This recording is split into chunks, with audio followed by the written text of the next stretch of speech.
j'ai été obligé de quitter le Rwanda. À l'époque, j'étais député à l'Assemblée nationale de transition pour le Parti socialiste rwandais. Mais quelques mois avant, j'ai eu l'occasion, c'est peut-être une chance, d'assister à une séance au cours de laquelle l'ancien président de la République, Pasteur Bizimungu, est venu nous expliquer les raisons pour lesquelles l'armée rwandaise était au Congo, au Zaïre à l'époque. Il a amené avec lui une carte et il nous a expliqué dans une séance qui était à huis clos jusqu'à quel niveau le Rwanda précolonial pouvait être délimité. Et donc il a montré qu'une partie du territoire du Congo actuel, d'après lui, revenait au Rwanda. Il a même parlé plus tard, à la presse, de la nécessité d'une seconde conférence de Berlin. Ce ne sont pas des fictions, ce sont des déclarations politiques actées. Deuxième chose, en 1998, j'ai eu l'occasion de discuter avec des diplomates ici à Bruxelles et des académiciens, des universitaires belges. Des deux types de discussions que j'ai pu avoir, il y a au moins un académicien, un universitaire belge qui a parlé de la nécessité de l'établissement d'un État tampon entre le Rwanda et le Congo, comme solution, d'une part, à l'instabilité du Kivu, et d'autre part à l'instabilité du Rwanda.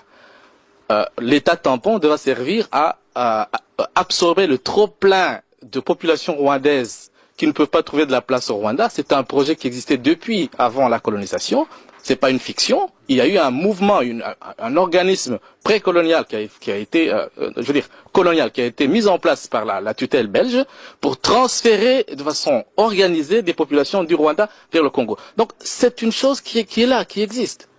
Récemment, et c'est le dernier mot que je vais dire, un diplomate belge a parlé, je ne vais pas dire son nom, je suis désolé, je ne peux pas révéler quel est son nom, a parlé de façon univoque, donc sans équivoque, de la nécessité pour l'opposition rwandaise d'envisager le fait de prendre part à un projet de création d'un État tampon. Donc ce qui veut dire, ce sont des choses réelles, ce ne sont pas des fictions. Maintenant, il se peut que ces projets échouent, il se peut que ça n'aboutisse pas. Ça ne serait pas la première fois que ces projets de balkanisation de l'Afrique échouent. Et honnêtement, les FDU sont totalement défavorables à ce type de projet, et ici, je les dénonce avec force. Nous avons été invités en Allemagne par une église allemande, et lors de cette rencontre, il se trouvait là-bas des responsables politiques allemands qui nous ont demandé ceci, qui nous ont dit ceci.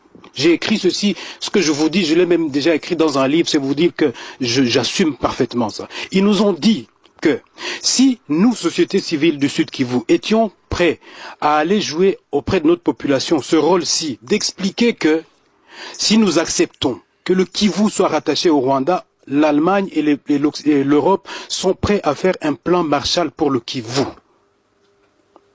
Ce n'est pas de la fiction, monsieur. C'est vrai que peut-être que de nouveau, comme on l'a dit tout à l'heure au niveau géopolitique, les Rwandais ne sont pas forcément à la base de ça. Mais ceux qui tirent les ficelles, ils veulent ça. Quand on parle de Nkunda, aujourd'hui, Nkunda dit qu'il a 350 000 réfugiés qu'il doit réinstaller. Où? Là où il a déjà évacué plus d'1 million de personnes, 1 million de déplacés qu'il y a au Kivu aujourd'hui. Vous le savez très bien. Les conditions de la kosovisation avancent petit à petit. Et ça échappe à la population, aux Tutsis, aux Bashi, aux Hutus, aux Banande, etc. J'en termine avec la question de la gouvernance. Si vous voulez qu'on parle de la gouvernance, cher monsieur du CNDP, on peut être d'accord peut-être sur le fait qu'à Kinshasa, la bonne gouvernance n'y est pas. Mais est-ce que ça vous donne le droit de prendre les armes? Est-ce que ça vous a donné le droit de ne pas participer au processus électoral? Non, parce que vous avez un plan qui est bien déterminé. Ce qui nous présente la guerre au Congo comme une guerre ethnique, c'est